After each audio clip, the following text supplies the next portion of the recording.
Update India TV, हर खबर सच्चाई की ओर। टोल नाक्यावर महाविकास आघाडीचे तोडफोड आंदोलन, पोलिसांनी घेतले पदाधिकाऱ्यांना ताब्यात।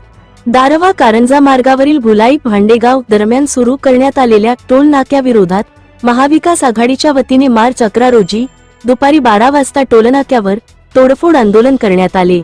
अपूर्ण व खड्डेमय रस्त्यावर टोल वसुली सुरू केल्याचा आरोप करत काँग्रेस पदाधिकारी व कार्यकर्त्यांनी टोल नाका तात्काळ बंद करण्याची मागणी केली।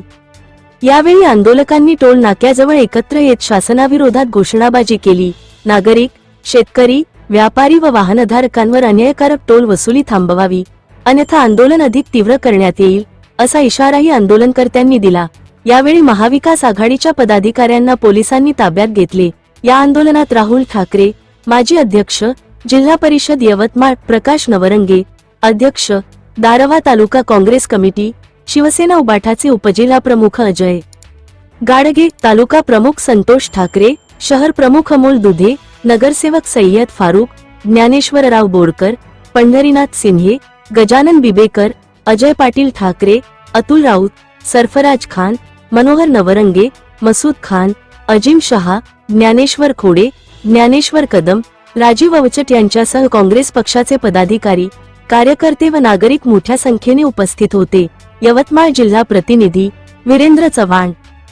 2 मार्चला महाविकास आघाडीच्या तर्फे आम्ही या टोल बंद करण्याचं निवेदन प्रशासनाला दिलं होतं आणि जवळपास 8 दिवस त्याला अल्टिमेटम देऊनही प्रशासनाने यावर कोणतंही काम किंवा कोणताही टोल हा बंद केलेला नाही। त्यामुळे आजचा आमचा टोल बंदचा मोर्चा महाविकास आघाडीने हाती घेतलेला आहे आणि या संदर्भात जे 2 अधिकारी थोड्या वेळापूर्वी आलेले होते त्यांनी आम्हाला समजवण्याचा प्रयत्न केला।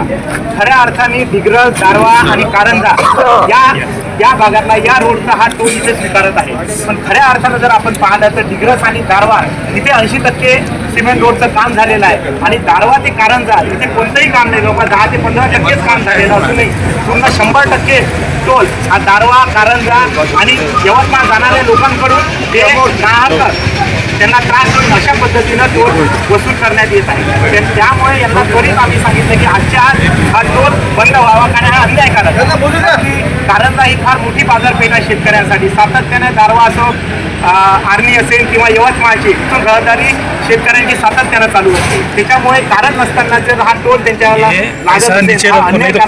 आजच्या आज बंद होण्याकरता आम्ही हा मोर्चा स्वीकारलेला आहे। आजच्या आज आपल्या माध्यमातून एवढंच सांगेल की यानंतर जो कोणते वाहन या टोलच्या माध्यमातून येणं जाणं करेल त्यांनी कोणीही टोल देऊ नये असं आहे महाविकास आघाडीच्या माध्यमातून